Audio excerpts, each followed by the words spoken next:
what is my take on what it means to be alive?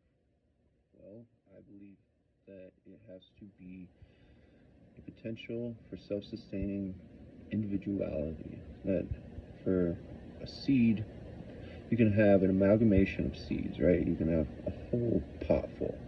As soon as you start planting them, they can develop their own niche. Once they sprout, the moment of life is that alive?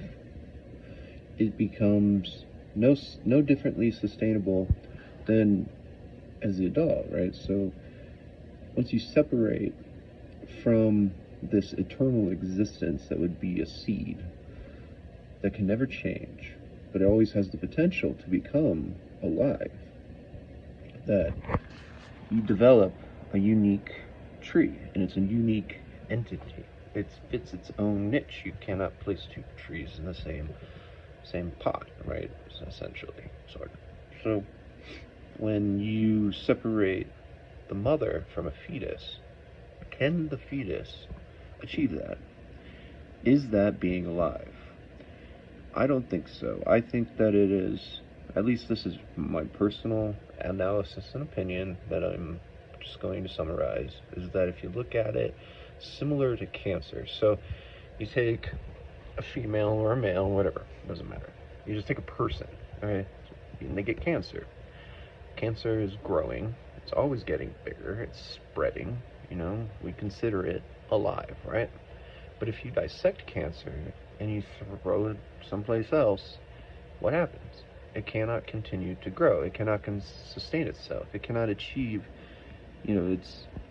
well, even though cancer is technically like it's a mutation of your DNA, essentially. It's your genetic code gone awry. But you're going to look at that person who has cancer, and they're still going to be the same person to you.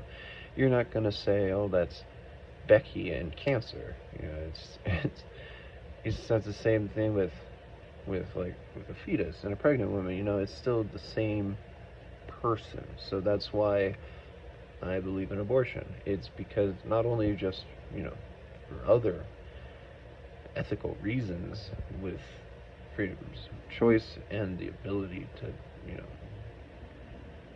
end a future life, I suppose is what it is. It's just that there's a lot of other things that go into this, right? So we're just sticking to what is being alive, what is life. And the way that I see it is like that, it's still something that can grow inside of somebody and become something else. But once it becomes alive, it can be taken away from that, and it can sustain itself and become something else. It becomes its own individual. It's more than just a series of eggs. It's more than just, a cup full of sperm. It's just, at that point, are we looking at sperm as life? Because the egg isn't. The egg's not technically alive. It can't even move. It has no objective. That's another thought. I've never thought of that.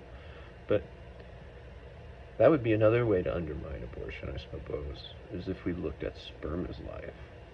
That would be interesting.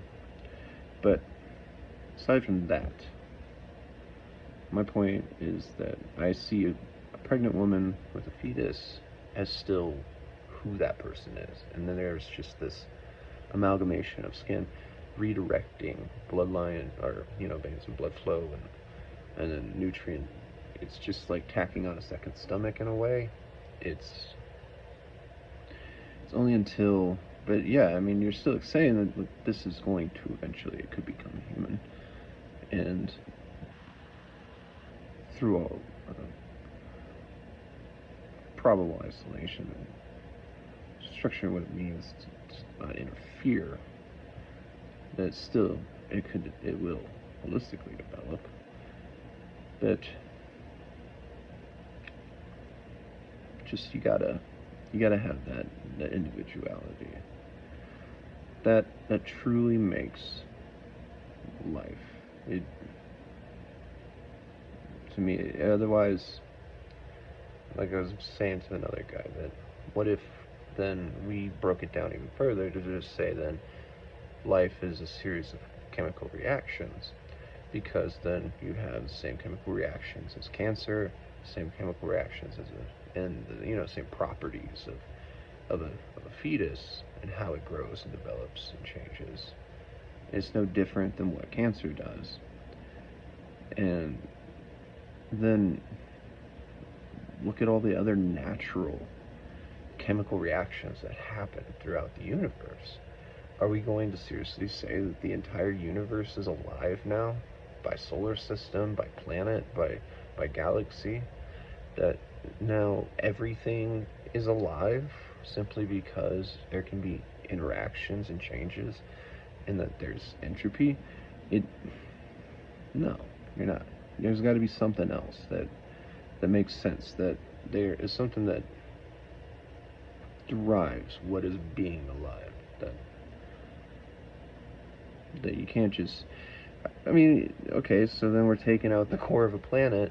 I mean, it still exists as a core, right? Like, it's life has to be able to die, right? So matter can fall apart. It's all falling apart all the time. So now apparently the entire universe is alive. Rocks are alive. You take a rock, it's sitting there, and some water pours on it, spills, and there's something else in the middle of it, and then that produces, say there's a little bit of mercury or something, and all the mercury dissolves and separates, and now we have a flood of mercury, and like that stone birthed mercury, and mercury is alive, it's moving and changing, and it's going to degrade over time and not be mercury anymore. And everything's alive.